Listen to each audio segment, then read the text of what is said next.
Niti tuti chúc ta say năm tiếng đập bì bạt nhóm lục rùi chạy hà ra cầm một tập sọc ở đóm xôm on cài group xóm đạch trùng nè ong mà cha nè ốc nhà lúc chum tiêu lúc say nên cả nhà chi ti mít tray chi ti nực lực chi ti rọp an chi bị xét on lục đaปัจจุบันอภิบกำปุงรูนเลยกลายประเทศขนมประเทศจีตีกรุบจีตีรอบอ่านองปียึงชมลูกครูปิจัยฮารากามาหมดตับซอกอดดำบาดขยมอริยกาลปุ่นมานสัปดาห์กันลองมันนี้จีจรันทั้งไงได้ออกลงในหนึ่งกันยาบานพญาเนอสำเลงหรือมวยก่อพญาเนอสา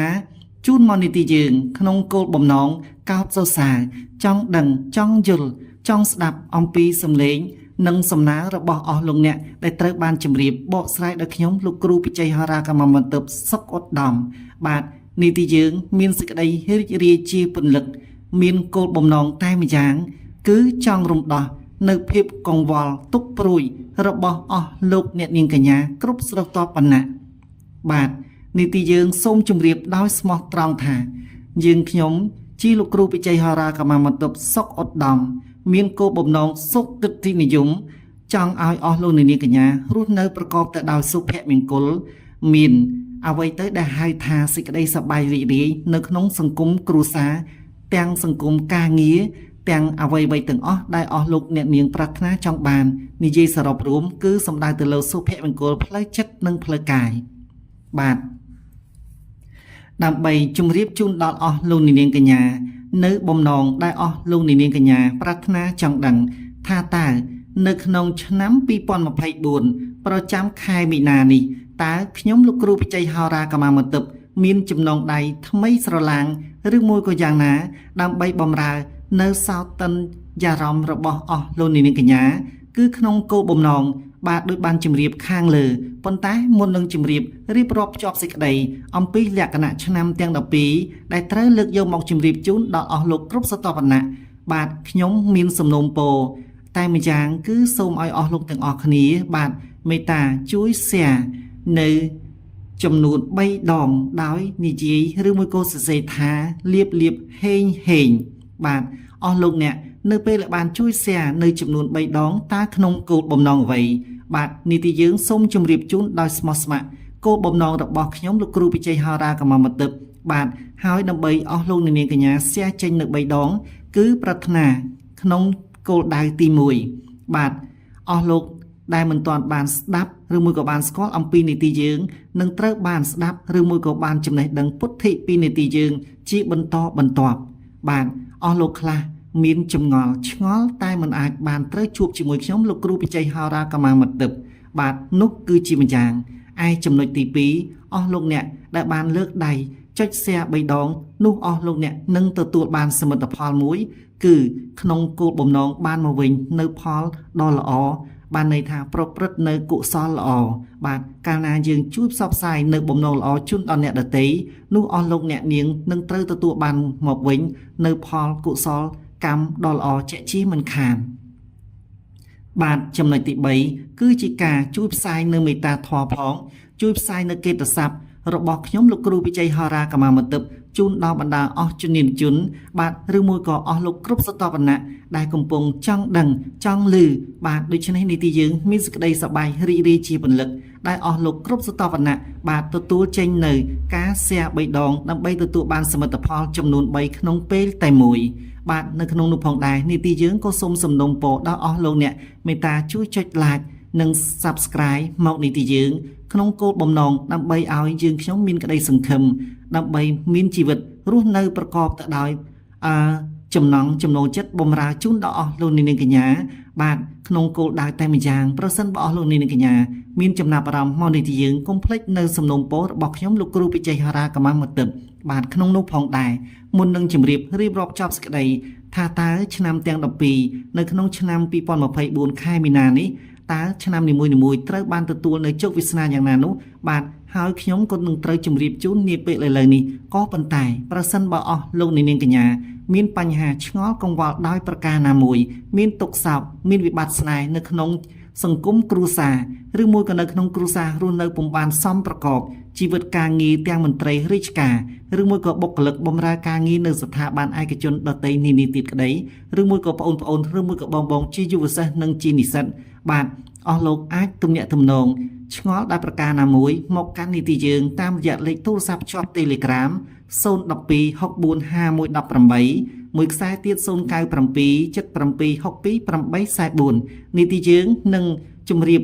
រៀបរាប់ជាប់សេចក្តីបកស្រាយជូនដល់អស់លោកនាងកញ្ញាមិនឲ្យអស់លោកនាងកញ្ញាខកបំណងឡើយក៏ប៉ុន្តែនីតិយើងសូមជម្រាបថានីតិយើងតម្រូវឲ្យអស់លោកនាងកញ្ញាផ្ដល់នៅអ្វីជាសំណងជូនដល់នីតិយើងវិញបាទមានន័យថាខ្ញុំពុំអាចទូទាយជោគជតារិស័យជូនដល់អស់លោកគ្រប់សតវណ្ណៈដោយការទូទាយដែលមិនយកបច្ច័យនោះទេបាទពីព្រោះអស់លោកអ្នកខ្លះគ្រាន់តែចង់បានចម្លើយ4ដំណាត់ពីខ្ញុំគឺខ្ញុំពុំអាចប្រកល់ជូនបានទេចុះហេតុដូចម្តេចបានជាលោកគ្រូកំណាញ់នៅពាក្យ4ដំណាត់ខ្លាំងម្ល៉េះបាទគឺជាពាក្យឥតតម្លៃឥតន័យបាទឧទាហរណ៍ដូចជាគាត់បានសួរថាលោកគ្រូតើព្រឹកនេះខ្ញុំទៅទាយលុយគេចម្ពាក់បានដែរឬទេ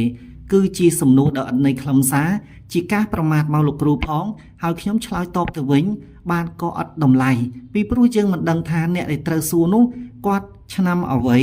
បាទថ្ងៃអ្វីខែអ្វីហើយបាត់ដៃរបស់គាត់បានចង្អុលបញ្ជាក់ថាតើគាត់ត្រូវទទួលបាន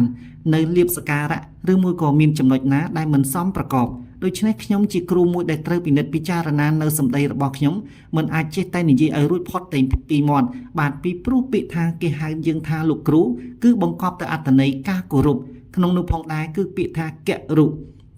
គឺប្រកបទៅដោយករុកុសលបាទការនិយាយស្ដីគឺប្រកបដោយមានចំណេះវិជ្ជាខ្ពង់ខ្ពស់ជ្រៅជ្រះបាទរួចហើយត្រូវប្រកបដោយក្រមសីលធម៌យើងមិនអាចនិយាយភាសាសាមញ្ញពេកដែលជាការបណ្ដោះតេះដៀលដល់អ្នកដទៃឬមួយក៏និយាយដូចជាការប្រមាថខ្ញុំលើកដូចជាឧទាហរណ៍មួយថាការតាំងព្រះភូមិនៅពីមុខផ្ទះបាទឬមួយក៏ចំហៀងផ្ទះបាទបើទោះបីជាព្រះភូមិនោះឬមួយក៏ការដាក់តាំងនោះមិនបានរៀបចំត្រឹមត្រូវយើងមិនអាចនិយាយថាមិនក៏ភ្លើម្លេះបានជាដាក់រៀបចំអញ្ចឹងឲ្យមានការដួលឬមួយក៏សង្កត់ដួលមកលើធ្វើឲ្យក្មេងឬមួយក៏មនុស្សត្រូវស្លាប់ឬមួយក៏របួសខ្ញុំជាគ្រូដែលមានក្រមសីលធម៌មានគរុត្រឹមត្រូវមានចំណេះដឹងខ្ពង់ខ្ពស់ខ្ញុំមិនអាចនិយាយពីអសិលធម៌ជូនទៅដល់អស់លោកអ្នកបានទេ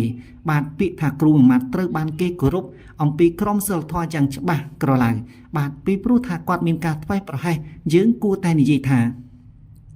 ប្រសិនបើអស់លោកបាទរៀបចំតាំងព្រះភូមិទី1ត្រូវជ្រើសរើសនៅទីតាំងឲ្យបានត្រឹមត្រូវតើការដាក់តាំងព្រះភូមិនោះត្រូវបែរមុខទៅត្រង់ទីកន្លែងណាទិសណាដែលអាចសមប្រកបជាការតាក់ទាញប្រមូលនៅចំណុចវិជ្ជមានជូនដល់សេរីរុងរឿងដល់ក្រុមគ្រួសាររបស់យើងក្នុងនោះផងដែរត្រូវពិនិត្យទូបច្ចេកទេសឲ្យមែនតែនប្រសិនបើយើងដាក់តាំងមិនបានល្អវាអាចបណ្ដាលឲ្យមានការដួលរលំប៉ះទង្គិចគៀបសង្កត់ទៅលើមនុស្សខ្លះដែលអាចបណ្ដាលឲ្យមានរបួសឬមួយក៏មិនបានទទួលផលវិជ្ជមានអាចទៅជាការទទួលបាននៅផលអវិជ្ជមានអាចមានការរបួសឬមួយក៏ស្លាប់ដូច្នេះធ្វើឲ្យយើងអស់ជំនឿអស់សេចក្តីទុកចិត្តទៅលើការដែលយើងត្រូវបានប្រព្រឹត្តអស់រយៈកាលជាច្រើនពាន់ឆ្នាំកន្លងមកនេះគឺជាសម្ដីប្រកបដោយករុបានន័យថាចំណេះបូកផ្សំជាមួយនឹងក្រមសីលធម៌យើងមិនអាចនិយាយថាភ្លើទេបានជារៀបចំបានដូច្នេះបាទដូច្នេះមិនមែនជាពាក្យគ្រូទេបាទខ្ញុំសូមជម្រាបដូច្នេះចំពោះខ្ញុំការបកស្រាយជូនដល់អស់លោកនាងកញ្ញាក៏ដូចនេះដែរបាទខ្ញុំមិនអាចនិយាយត្រឹមតែពាក្យ4 10ម៉ាត់ខ្ញុំបានលើកយកឧទាហរណ៍នៅក្នុងការដែលខ្ញុំលើកយកមកនៅក្នុងឆ្នាំមុនក៏ដោយបាទខ្ញុំបានជម្រាបថានៅក្នុងរឿងបាទព្រេងមួយប្រកបដោយកតិបណ្ឌិតធនជ័យឬមួយក៏យើងហៅថាធ្មេញជ័យបាទនៅពេលដែលម្ដាយរបស់ធនជ័យឬមួយក៏ធ្មេញជ័យចាប់ផ្ដើមពោះយន្តយកកំណើតជាបុត្រធនជ័យឬមួយក៏ធ្មេញជ័យជាកំពូលអ្នកប្រាជ្ញប្រចាំស្រុកខ្មែរបាទម្ដាយរបស់ធ្មេញជ័យឬមួយក៏ធនជ័យបានសម្ដៅទៅផ្ទះរបស់ហោរាសាស្ត្របាទទៅដល់លោកគ្រូហោតែជាអកុសលលោកគ្រូហោពុំបាននៅផ្ទះហើយបែរជាជួបនឹងប្រពន្ធរបស់ហោក៏គាត់មានជំនាញដែរតែគាត់មានចិត្តមួយដែលប្រកបទៅដោយគេហៅថាអកតិមានន័យថាបំណងមិនល្អគាត់យល់ឃើញថាធនជ័យកើតមកត្រូវតែមានវាសនាបានធ្វើជាស្ដេចដូច្នេះគាត់ក៏ទាញបង្ខុសទៅវិញថាកើតមកសម្រាប់តែធ្វើខ្ញុំទេដូច្នេះសំតាមពាក្យខ្មែរលោកពោលជាបុរាណភាសាថា ទំនាយត្រូវទាយទៅតាមឪពុកថាម្ដាយថាបាទដូច្នេះសូមបាទជឿជាក់ទៅលើការដែលយើងត្រូវផ្ដល់តម្លៃជូនគ្រូបាទប្រសិនបើយើងយល់ថាគ្រូនោះគាត់មានគរុបានន័យថាមានចំណេះដឹងត្រឹមត្រូវជាការចេះទាយដល់ត្រឹមត្រូវខ្ញុំមិនអាចទាយធ្វើរលាក់រលក់សោចហូរកញ្ជ្រៀវបានទេពីព្រោះខ្ញុំជាគ្រូពិតប្រាកដបាទដូចយើងទៅបង្រៀននៅក្នុងសាលាយើងមិនអាចទៅសោចរលាក់រលក់ជាមួយសិស្សបានទេបាទការទំនាក់ទំនងផ្សេងបាទការនិយាយប្រស្រ័យតាក់ទងជាមួយសិស្សផ្សេងការទំនាក់ទំនងធ្វើឲ្យសិស្សស្រឡាញ់រាប់អានយើងផ្សេងបាទតែយើងដែលឃើញព្រឹទ្ធាចារ្យណាមួយបាទដែលទៅសោចលេងលុបលោជាមួយនឹងកូនសិស្សរបស់ខ្លួនបានទេបាទការសន្ទនាការទំនាក់ទំនង good relationship បាទគឺត្រូវតែបណ្ដាលឲ្យមានបាទក្រមវិនិច្ឆ័យច្បាស់លាស់មិនមែនចេះតែនិយាយរលាក់រលក់ទេដូច្នេះវានាំឲ្យសាបបាទខ្ញុំក៏ចង់សើចលេងសប្បាយដែរប៉ុន្តែមានកាលៈទេសៈ second stand របស់ខ្ញុំពោពេញទៅដោយ time management ត្រឹមត្រូវមិនមែនចេះតែសើចហូរកញ្ជ្រៀវឬមួយក៏ចេះតែថាឲ្យបានទេដូច្នេះខ្ញុំសូមសំណូមពរជូនដល់អស់លោកដែលចូលមកនីតិយើងគឺជាកូនសិស្សរបស់ខ្ញុំដូច្នេះសូមអស់លោកប្រកបទៅដោយក្រមសីលធម៌យ៉ាងច្បាស់លាស់ពិតប្រាកដខ្ញុំពុំមែនជាអ្នកដែលត្រូវគោរពក្រិតក្រមឲ្យបានតឹងរឹងទេប៉ុន្តែខ្ញុំចង់ឲ្យអស់លោកជំរះទៅមន្ទិលសៅម៉ងបាទកាលណាយើងឧទាហរណ៍ចាប់លើកទូរស័ព្ទជំរាបសួរលោកគ្រូតើលោកគ្រូសុខសប្បាយជាទេខ្ញុំមានបំណងចង់ឲ្យលោកគ្រូទស្សទាយជោគជតារិស័យជូនខ្ញុំហើយខ្ញុំក៏អញ្ចឹងដែរបាទជំរាបសួរអស់លោកចេញមកពីខាងណាបាទនេះគឺជាសម្ដីដ៏សមរម្យដែលយើងស្ដាប់មើលទៅគឺថាប្រកបទៅដោយសិលធម៌គោរពគ្នាទៅវិញទៅមកបាទក៏ប៉ុន្តែខ្ញុំពុំអាចនឹងបំណកស្រាយជូនដល់អស់លោកត្រឹមតែពាក្យ4-10ម៉ាត់ខ្ញុំមិនដឹងថានិយាយយ៉ាងម៉េច4-10ម៉ាត់ខ្លីសេចក្តីណាស់បាទពីព្រោះអស់លោកបានតាមដាននៅ YouTube របស់ខ្ញុំគឺខ្ញុំបកស្រាយមានខ្លងមានឃ្លាមានប្រធានបទចាប់ផ្ដើមរៀបរាប់ពីសេចក្តីផ្ដើមតួសេចក្តីរហូតដល់ទៅចុងបញ្ចប់នៃតួសេចក្តីយើងសាំងយកវិធីថែមទៀតផងបាទយើងសរុបយកសេចក្តីដែលត្រូវបាន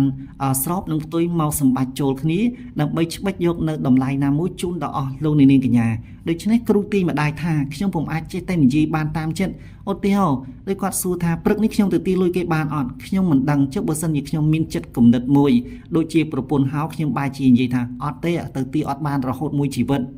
ធ្វើការអីមួយក៏សុទ្ធតែទទួលបរាជ័យតើយើងលើសម្ដីដូច្នេះយើងសប្បាយចិត្តទេបាទខ្ញុំសូមជម្រាបផ្ដាំទៅតាមរលកធាតុអាកាសបាទដូច្នេះការប្រើសម្ដីគេថាសម្ដីជាអាចកន្លងបានសុខទុក្ខផងបានចំណេញផងក៏ដោយសារតែសម្ដីកំភ្លៀងស្លាប់រស់ព្រោះតែមាត់បាទដូច្នេះទឹកដែលនៅកន្លែងណាដែលមានកំភ្លៀងច្រើនបាទត្រីដទៃទៀតច្រើនទៅរងគ្រោះដោយសារតែត្រីកំភ្លៀងបាទដូច្នេះសូមពិនិត្យពិចារណាមុននឹងប្រើសម្ដីរបស់យើងគឺប្រើសម្ដីឲ្យបានការទាំងគ្រូនិងសិស្សបាទខ្ញុំសង្ឃឹមថាអស់លោកប្រកាសជាយល់អធិស្ឋាននៅបំណងល្អរបស់ខ្ញុំលោកគ្រូវិជ័យហារាកមតឹបសុកឧត្តមខ្ញុំសូមជម្រាបម្ដងហើយម្ដងទៀតការទូទាយជោគជតារិស័យរបស់ខ្ញុំគឺមានលក្ខណៈសុភវិនិច្ឆ័យច្បាស់លាស់ណាស់តម្រូវឲ្យអស់លោកផ្ញើនៅខ្សែបាតដៃស្ដាំនិងឆ្វេងផ្ញើមកនីតិយើងតើក្នុងគោលបំណងយ៉ាងដូចម្ដេចបាទខ្សែបាតដៃរបស់អស់លោកនាងកញ្ញាឆ្វេងនិងស្ដាំបញ្ជាក់នៅចំណុចមួយដែលត្រូវជម្រាបជូនបាទតើថ្ងៃណាខែណាឆ្នាំរបស់អស់លោកនាងកញ្ញាមានដំណើរការប្រកបទៅដោយចំណុចដែលអស់លោកនាងកញ្ញាចង់ដឹងគឺសេចក្តីមានឬក្របាទហើយតើវាសនារបស់អស់លោកនាងកញ្ញាជួបភពប្រសពជាមួយគ្នាតើមានដំណើរការយ៉ាងណាបាទចំពោះលេខអត្តក៏ដូចគ្នាចង់បញ្ជាក់ជូនថាតើថ្ងៃណាខែណាវេលាណាដែលអស់លោកនាងកញ្ញាចេញទៅប្រកបការងារនោះនឹងត្រូវបានទទួលនៅចំណុចដ៏ល្អខ្ញុំពុំអាចចេះតែនិយាយសើចហូរកញ្ជ្រៀវបន្លប់ស្ដាប់យកជាការមិនបានទេខ្ញុំចង់ឲ្យអស់លោកស្ដាប់នៅបទចម្រៀងស៊ីនស៊ីសមុទ្រប្រសើរជាងស្ដាប់នៅបទកញ្ឆក់កញ្ឆែងដែលអត់ដឹងថាតើចុងបញ្ចប់នៃបទចម្រៀងនោះមានអត្ថន័យយ៉ាងណាអស់លោកទោះបីជាមិនមែនជាអ្នកចម្រៀងតែប្រសិនបើអស់លោកបានស្ដាប់នៅសំឡេងរបស់អធិរាជសំឡេងមីស៊ីនស៊ីសមុទ្រនោះអស់លោកប្រកាសជាបានដកជាប់នៅក្នុងមនោសញ្ចេតនារបស់អស់លោកអ្នកទាំងបរិសុទ្ធស្ត្រីជាក់ជាមិនខានបាទខ្ញុំជឿជាក់ថាអស់លោកប្រកាសជាបានចាប់អារម្មណ៍នៅសំនៀងរបស់សំឡេងដ៏ស្រទន់ចេញមកប្រកបដោយទឹកដមលន្លង់លោចតាមរយៈបាទអធិរាជសំឡេងមីស៊ីនស៊ីសមុទ្របាទចំពោះខ្ញុំពុំបានហ៊ានប្រដូចទៅនឹងសម្លេងមាសរបស់លោកអធិរាជស៊ីនស៊ីសមុទ្រទេក៏ប៉ុន្តែខ្ញុំមានបំណងចង់ប្រាថ្នាឲ្យបានត្រឹមតែបាទ 1% នៃអធិរាជក៏ខ្ញុំអស់ចិត្តដែរ បាទដើម្បីកុំឲ្យអស់លោកនាងកញ្ញាបាទទន្ទឹងរង់ចាំយូរថាតើឆ្នាំដែលខ្ញុំត្រូវលើកយកមកជម្រាបរៀបរាប់ចប់សេចក្តីនៅក្នុងរាសីប្រចាំខែមីនាឆ្នាំ2024តម្រូវជូនទៅលើឆ្នាំមួយណានោះដូច្នេះសូមយាងអញ្ជើញទ្រង់សម្ដេចអស់លោកនាងកញ្ញាប្រិមិត្តពុកម៉ែជាទីមេត្រីខ្ញុំលោកគ្រូបច្ចេកហារាកម្មាមន្ទិបសុខឧត្តមសូមជម្រាបរៀបរាប់ចប់សេចក្តីនៅរយៈពេលមួយដ៏ខ្លីនេះខាងមុខនេះគឺសូមលើកយកមកជម្រាបជូនអំពីជោគជតារាសីរបស់អស់លោកនាងកញ្ញាដែលកើតឆ្នាំខាលតើរាសីរបស់អស់លោកនាងកញ្ញាកើតឆ្នាំខាលបាទប្រចាំខែមីនាឆ្នាំ2024មានដំណើរការយ៉ាងណាដូច្នេះសូមយាងអញ្ជើញសម្ដេចទ្រង់ឯកឧត្តមអស់លោកគ្រប់សតវណ្ណៈទទួលបំណងស្រាយពីខ្ញុំលោកគ្រូបច្ចេកហារាកម្មាមន្ទិបសុខឧត្តមដូចតទៅបាទឆ្នាំខាលពងជាយក្ខិនីនាមជាសត្វខ្លាធាតឈើបាទជាមនុស្សអង្គអាចក្លាហានចិត្តដាច់និយាយស្ដីបាទក្នុងនោះផងដែរចំពោះអត្តចរិតនៅក្នុងការអកប្បកិរិយាបាទនិយាយស្ដីបើសិនជាមនុស្សស្រីបាទមនុស្សស្រីខ្លះគឺមានចិត្តជាមនុស្សប្រុសបាទអស់លោកតែងតែដឹងហើយថាមនុស្សស្រីខ្លះមានចិត្តជាមនុស្សប្រុសត្រង់កន្លែងនេះខ្ញុំបាទក៏សូមខន្តីអភ័យទោសប្រសិនបើបងប្អូនយុវវ័យយុវតីមួយណាបាទដែលមានការប៉ះពាល់ទៅលើចំណុចដែលខ្ញុំបានជម្រាបរៀបរាប់បញ្ចប់សេចក្តីសូមអស់លោកមេត្តាខន្តីអភ័យទោសនេះគ្រាន់តែគឺជាការទស្សន៍ទាយជោគជតារាសីចំនួនប្រជាពលរដ្ឋទូទាំងសកលដែលមានប្រជាពលរដ្ឋក្នុងព្រះរាជាណាចក្រកម្ពុជារដ្ឋយើង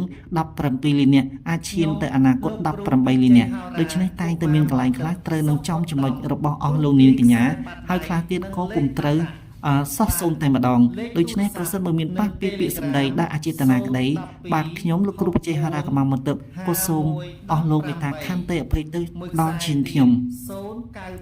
បាទនៅក្នុងអកប្បកិរិយាបើសិនជាមនុស្សស្រីខ្លះមានចិត្តជាមនុស្សប្រុសច្រើនតែនិយាយពាក្យសម្ដីគំរោះគំរើយត្រម៉ាំងត្រមោកយល់ថាខ្លួនធ្វើអ្វីសុទ្ធតែនិយាយត្រូវធ្វើត្រូវទាំងអស់និងគិតសុទ្ធតែយល់ឃើញថាខ្លួនគឺជាមនុស្សដែលមានសុភវិនិច្ឆ័យត្រឹមត្រូវបាទដូច្នេះហើយដោយសារតែយល់ឃើញថាខ្លួនឯងជាមនុស្សល្អជាមនុស្សខ្ពង់ខ្ពស់ជាមនុស្សដែលឈ្នះអស់លើគេទាំងពួងនោះបាទជាហេតុបណ្ដាលឲ្យធ្វើឲ្យខ្លួនមានសត្រូវហ៊ុំព័ទ្ធជុំចិត្តជាពិសេសញាតិមិត្តបាទរបស់ខ្លួនពុំបានចូលចិត្តគឺគេនិយាយល្អតែនៅពីមុខឯក្នុងចិត្តគេមិនបានគោរពនិងយកចិត្តទុកដាក់ចំពោះមនុស្សឆ្នាំខាលឡើយដូច្នេះមនុស្សឆ្នាំខាលទីបំផុតប្រៀបបាននឹងមនុស្សរស់នៅកណ្ដាលកោះឯកាតែម្នាក់ឯងដោយសារតែមូលហេតុមិនបានយល់ពីជំរឿបេះដូងរបស់គេពីព្រោះមនុស្សឆ្នាំខាលដែលចិត្តជាមនុស្សប្រុសខ្លះប្រសិនបើគេដាក់ខ្លួនខ្លាំងពេកគឺជន់គេឲ្យរៀបដូចជាស្មៅជើងក្រាស់តែម្ដងដូច្នេះបណ្ដាលឲ្យមានធ្វើបដិវត្តនៅក្នុងដួងចិត្តរបស់ញាតិសន្តានរបស់ខ្លួនបាទដូច្នេះត្រង់កន្លែងនេះប្រសិនបើអស់លោកអ្នកនាងមានចំណុចអវិជ្ជមានដូចខ្ញុំបានជម្រាបគួរតែអស់លោកអ្នកនាងកញ្ញាកែខ្លួនបន្តិចនោះគឺជាការប្រពៃបាទត្រូវយកគេធ្វើជាធំដូចខ្លួនដែរគុំជន់ពន្លិចគេគុំតេះដៀលគេគុំស្ដីប្រមាថកាត់ទៀនគេបាទថ្ងៃនេះគេក្រគេល្ងងគេចេះមិនដល់ខ្លួនគេពុំសូវមានទ្រព្យសម្បត្តិដូចខ្លួនកុំដៀលគេគុំប្រមាថគេពីព្រោះកន្លងមកមនុស្សស្រីដែលមានអាកប្បកិរិយាដូចជាមនុស្សប្រុសច្រើនតែតេះដៀលគេដោយមិនគិតថាគេខឹងនៅសម្ដីរបស់ខ្លួនឡើយបាទនិយាយដោយពុំបានគិតពុំបានពិចារណាឃើញគេក្រច្រើនតែតេះដៀលគេថាគ្មានកំណើតមួយជីវិតរស់ស៊ីអត់កំណើតបើសិនជាខ្លួនមិនបានជួយប្រសិនបើខ្លួនមិនបានឧបត្ថម្ភនោះមនុស្សនោះពិតជាគ្មានកំណើតបាទដូច្នេះពាក្យថាគ្មានកំណើតគឺជាការឈឺចាប់ជាការបណ្ដុះនៅបដិវត្តនៅក្នុងដួងចិត្តរបស់មនុស្សដែលត្រូវបានខ្លួនធ្លាប់ជួយឬមួយក៏ខ្លួនធ្លាប់ប្រមាថដូច្នេះអស់លោកសូមកុំយកបាទនៅការដែលមានទ្រព្យសម្បត្តិជួយទៅលើបុគ្គលណាមួយហើយតេះដៀលទៅលើគេនោះប្រកាសជាមិនបានទទួលនៅផលបុណ្យបែរជាទទួលបាននៅការគុំគួននៅក្នុងដួងចិត្តគេស្អប់អស់លោកទៅវិញទេបាទដូច្នេះខ្ញុំសូមអស់លោកអ្នកនាងកញ្ញាមេត្តាស្ដាប់នៅការជម្រាបរៀបរាប់របស់ខ្ញុំក៏សូមមេត្តាខន្តីអភ័យទោសពីព្រោះពាក្យពិតច្រើនតែរែងស្លែងបាទថ្នាំដែលជាឱសថទឹកបាទគឺជាថ្នាំដែលប្រកបទៅដោយលេបទៅមានការដែលយើងទទួលនិយាយបានថាលេបទៅវាត្រូវច្រើនតែថ្នាំល្វីងបាទនោះអស់លោកប្រកាសជាដឹងហើយបាទថ្នាំល្វីងភាសាល្វីងក៏ប៉ុន្តែបាទមិនមែនមានន័យថាឲ្យតែសម្ដីដែលគំរោះគំរើយ ធ្វើឲ្យគេចូលចិត្តដែលយល់ថាថ្នាំល្វីងច្រើនតែមានអូជីរស់នោះទេបាទដូច្នេះសូមអស់លោកមេត្តាប្រុងប្រយ័ត្នរាល់សម្ដីដែលអស់លោកប្រមាថឬមួយក៏តេះដៀលគេឬមួយក៏អប់រំគេសូមប្រើនៅផ្នត់គំនិតប្រកបដោយបញ្ញវន្តនិយមផងបាទពីព្រោះថាការដែលគេល្ងងការដែលគេចេះមិនដល់ខ្លួននោះគេចុះចាញ់យើងមួយកម្រិតហើយដូច្នេះរឿងអីយើងត្រូវទៅស្ដីប្រមាថជេរកាត់ជេរតេះដៀលគេថែមទៀតនោះរត់ទៅធ្វើឲ្យគេអន់ចិត្តជួនកាលដោយសារតែសេចក្តីប្រមាថរបស់យើងតេះដៀលធ្វើឲ្យគេនោះអស់ជំនឿលើយើងផងឬមួយក៏គ្នាគិតខ្លីអាចបណ្ដាលឲ្យសម្លាប់ខ្លួនក៏អាចថាបានដោយសារតែសម្ដីរបស់យើងមិនបានគិតឲ្យគ្រប់ជ្រុងគ្រប់ជ្រោយបាទត្រង់កន្លែងនេះបានជាខ្ញុំអត្ថាធិប្បាយច្រើនព្រោះខ្ញុំសង្កេតឃើញនៅក្នុងសង្គមយើងសពថ្ងៃបើសិនបើបានជួយអ្នកណាម្នាក់ដែលគាត់មានកំសោយខាងផ្នែកហិរញ្ញវត្ថុបាទឬមួយក៏យើងជួយដោយប្រការណាមួយច្រើនតែលើកយកមកតេះដៀលគ្នាដោយគ្នាបានទទួលជំនួយយើងហើយយើងបែរជាមិនលើកទឹកចិត្តគ្នាឧទាហរណ៍ឃើញគ្នាក្រទ្រព្យសម្បត្តិយើងត្រូវលើកទឹកចិត្តគ្នានិយាយថាអូនណាអូនឯងត្រូវខំរភ្ញាក់រលឹកឡើងណាអូនណាតស៊ូចំពោះការងារបើសិនបើជាសិស្សអូនឯងខំរៀនឡើងពីព្រោះឪពុកម្ដាយយើងក្រណាដោយសារតែយើងមានចំណេះវិជ្ជាខ្ពង់ខ្ពស់យើងអាចជួយឪពុកម្ដាយយើងបានបើសិនបើប្អូនបាទមានដោយថាវិបត្តិសេដ្ឋកិច្ចដោយសារតែយើងក្របានជាត្រូវគេមើលងាយឥឡូវខ្ញុំជួយប្អូនហើយប្អូនខិតខំសន្សំលុយសន្សំកាក់ដើម្បីខិតខំធ្វើយ៉ាងណារកស៊ីណាប្អូនណាដើម្បីឲ្យបានចិញ្ចឹមក្រុមគ្រួសារយើងឲ្យមានបានឬមួយក៏គ្នាមានវិបត្តិស្នេហ៍យើងមិនត្រូវទៅតេះដៀលគ្នាឈួតគ្នាយកកាមគុណធ្វើធំឈួតអង្វែងដោយសារស្រីដោយសារប្រុសដូច្នេះការដែលយើងទៅជួយគ្នាហើយយើងទៅស្ដីឲ្យគ្នាដូចជាយើងទៅជន់ពន្លិចទៅសម្លាប់ដួងចិត្តរបស់គ្នាតែដូច្នេះអញ្ចឹងបាទខ្ញុំនិយាយនេះបាទតើអស់លោកយល់ដូចខ្ញុំនិយាយដែរទេបាទប្រសិនបើអស់លោកយល់ថាខ្ញុំនិយាយត្រូវសូមជួយ comment share ជូនដល់ខ្ញុំផង share នៅថាបាទខ្ញុំនិយាយត្រូវបាទហើយ share ចេញ3ដងលៀបហេងបាទតែបើខ្ញុំនិយាយខុសអស់លោកត្រូវតែនិយាយថាខ្ញុំនិយាយខុសហើយបាទលោកគ្រូបច្ចេកហារាកម្មមន្ទិបនិយាយខុសហើយបាទឥឡូវនេះងាកមកដល់ឆ្នាំខាលដដែលបាទចំពោះស្ត្រីណាដែលកើតឆ្នាំខាលខ្លះគាត់មានសម្ដីសុភាពរៀបសារទន់ភ្លន់ព្រមទាំងមានចិត្តល្អបាទដូច្នេះអស់លោកណាក៏ដោយបាទដែលមានសម្ដីទន់ភ្លន់សុភាពរៀបសាររាក់ទាក់ច្រើនតែមានគេស្រឡាញ់រាប់អានគោរពច្រើនជាងមនុស្សដែលនិយាយត្រម៉ាំងត្រមោកបាទបោះបោកដូច្នេះទុយគ្នាស្រឡះបាទដូច្នេះហេតុអ្វីបានជាខ្ញុំលើកយកមកបញ្ជាក់ជូនក្នុងពេលនេះដើម្បីកុំឲ្យអស់លោកខ្លះខ្ញុំមិនចង់និយាយដូចគេហៅថាប្រជាភិថុតបាទប្រជាភិថុតមានន័យយ៉ាងដូចម្ដេចមានន័យថាគឺជាការលួងលោមបាទបោកបញ្ឆោតបាទដោយយកចំណុចតែមួយធ្វើជាចំណុចគោលតែចំណុចតែមួយធ្វើជាចំណុចគោលយ៉ាងដូចម្ដេចដោយខ្ញុំលើកយករឿងដដែលបាទដែលយើងលើកយកតែពីបញ្ហាឆុងបាទដូច្នេះអ្នកដែលគ្នាមានប្រាជ្ញាស្មារតីទុនខ្សោយបាទនឹងមួយបាទគ្នាមានជីវភាពក្រលំបាកនេះពីរបាទអ្នកដែលមានជំនឿងប់ងល់នេះ3ដោយពេលដែលយើងឮថាឆុងគ្នាគិតថាតើឆុងនឹងគ្នាមានលទ្ធភាពណាបាទឧទាហរណ៍ថាអ្នកដែលមានសមត្ថភាពមានជំនឿងប់ងល់បាទគ្នាជឿថាឆុងដូច្នេះគ្នាក៏អាចធ្វើតាមយើងប្រកាសប្រកបបានបាទមិនស្ដាយទេត្រឹម100 200 400 500គ្រាន់តែកាត់ឆុងយើងអត់ស្ដាយទេក៏ប៉ុន្តែអ្នកខ្លះគាត់មានជំនឿងប់ងល់តែគាត់គ្មានសមត្ថភាពបាទនៅក្នុងការកាត់ឆុងតើទៅកាត់ឆុងនៅទីកន្លែងណានឹងមួយបាទចំណុចទី2បាទគឺកាត់ឆុងដឹងទីកន្លែងហើយតែគ្មានលទ្ធភាពគ្មានថវិកាគ្មានលុយតែម្ដងនិយាយចំគឺគ្មានលុយដូច្នេះឮទៅគេថាឆុងគ្នានឹងភ័យចង់ស្លាប់ចង់រស់បាទដូច្នេះធ្វើការអ្វីក៏មិនកើតបាទដេកភ័យដេកព្រួយជួនកាលដោយសារពាក្យឆុងនេះធ្វើឲ្យគ្នាស្លាប់ទៀតផងហេតុដូចម្ដេចបាទជួនកាលជិះម៉ូតូទៅបើកឡានទៅបាទលក្ខណៈចុះបក្រមិនក៏បានមានឡានបើកបាទអស់លោកត្រង់កន្លែងខ្លះគាត់ទិញឡានគេបង់រំលោះឬមួយក៏គាត់ជួលឡានគេមករត់តាក់ស៊ីបាទមិនមែនមានន័យថាឲ្យសុទ្ធតែជួនកាលដែលក្នុងរឿងកុនគេច្រើនតែនិយាយថាភ្នែកសម្លឹងឃើញមិនមែនជាការពិតបាទយើងឃើញគេជិះឡានយើងឃើញគេជិះម៉ូតូទំនើបតែអ្នកខ្លះជំពាក់គេរុំកោះក៏ប៉ុន្តែមានបុគ្គលខ្លះគាត់ធ្វើជាសាមញ្ញជនបាទមានជីវភាពសាមញ្ញយើងលើកយកមកជម្រាបជូនអស់លោកក៏ដឹងដែរបាទ យើងមិនបាច់ចាំលើកយកអ្នកណានិយាយយើងលើកយកអ្នកអង្គការមុងរិទ្ធីបាទអស់លោកស្គាល់គាត់ស្ទើរតែពេញផ្ទៃប្រទេសក្នុងនិងក្រៅប្រទេសយើងសង្កេតឃើញបាទឧត្តមភរិយារបស់អ្នកអង្គការលោកមុងរិទ្ធីគាត់ដែលស្លៀកសម្លៀកបំពាក់លយឆាយតែទេបាទគាត់ដែលមានពាក់មាសបង្ហាញគេថាណែមួយខ្សែនេះរាប់លានដុល្លារទេបាទគាត់ដែលមាននិយាយប្រាប់គេថាគាត់ពាក់ខ្សែដៃពេជ្រនេះរាប់លានដុល្លារ50,000ដុល្លារ60,000ដុល្លារដែរទេបាទស្របនឹងសុភាសិតបារាំងដែលបាននិយាយថាក្អែបកាលណាមានពឹសខ្លាំងនឹងដាក់កន្ទុយបាទយើងកម្រឃើញក្អែបវាទៅលើកកន្ទុយឡើងលើណាបាទក៏ប៉ុន្តែសត្វដែលមានពឹសតិចច្រើនតែលើកកន្ទុយឡើងលើយើងលើកឧទាហរណ៍ដែរសត្វខ្ទួយបាទពឹសចាញ់ក្អែបទេក៏ប៉ុន្តែបះកន្ទុយជានិច្ចបាទយើងលើកយកចំណុចមកជម្រាបជូនអស់លោកនាងកញ្ញាត្រង់តែម្ដងបាទយើងដែលឃើញអស់លោកអ្នកដែលមានបណ្ដាស័ក្តិធំបាទខ្ញុំលើកយកមកជម្រាបជូនតែម្ដងតើមានអ្នកណាមួយបាទដែលជាមហាសេដ្ឋីប្រចាំនៅស្រុកខ្មែរដូចជាភរិយាឬមួយក៏អ្នកអង្គញាគិតមេងដែរទេ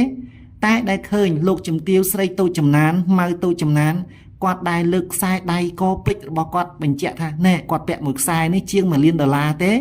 បាទឬមួយក៏គាត់បញ្ជាក់ប្រាប់ថាណែខ្សែដៃរបស់គាត់នេះមាន50,000ដុល្លារ70,000ដុល្លារដែរទេបាទគាត់សឹងតែក្រាលដេកមិនអស់រាប់រយជាតិអីណោះតែគាត់មានដែរស្រែកប្រកបប្រកាសដែរទេគាត់អត់ដែរទេបាទហើយមើលសម្លៀកបំពាក់របស់គាត់ស្លៀកពាក់ចូលរួមកម្មវិធីទៅតាមទម្រង់បែបបទប្រពៃណីរបស់ខ្មែរតើឃើញមានគេដើរហែហោមស្រែកហូកញ្ជ្រៀវអីបាំងឆាត់អន្តែតាយដូចជាអ្នកខ្លះបានទេបាទនេះយើងបញ្ជាក់ជូនតែដូច្នេះតែម្ដងបាទចង់បញ្ជាក់ជូនថាមិនមែនគ្រប់តែអ្វីមួយនោះដែលជាបញ្ញាស្មារតីរបស់យើងខ្ញុំចង់ជម្រាបជូនថាកាលណាយើងនិយាយពាក្យណាមួយឲ្យសមប្រកបឲ្យពិតបាទលក្ខណៈខ្លះយើងនិយាយទៅពាក្យពិតហើយឲ្យសាមញ្ញបាទឲ្យសាមញ្ញឲ្យយកជាការស្ដាប់បានបាទខ្ញុំនិយាយនេះមិនចង់និយាយថាអ្នកខ្លះថាចុះបើគាត់នឹងអត់មានលទ្ធភាពមិនក៏គាត់មានឡានជិះបាទគាត់មានឡានជិះគាត់នឹងត្រូវបង់រំលោះឬមួយក៏គាត់ជួលគេយកមករត់តាក់ស៊ីបាទយើងអត់ដឹងទេយើងគ្រាន់ឃើញថាគាត់អ្នកមានបាទនេះខ្ញុំចង់ជម្រាបបាទឧត្តមភរិយារបស់អ្នកអង្គញាមុងរិទ្ធីលោកពូមុងរិទ្ធីបាទឬមួយក៏លោកតាមុងរិទ្ធីគាត់ស្លៀកពាក់សាមញ្ញបាទគាត់ដប់ភរិយាគាត់ដើរកាត់ព្រៃភ្នំជិះម៉ូតូកញ្ចាស់បាទជិះកង់កញ្ចាស់តែ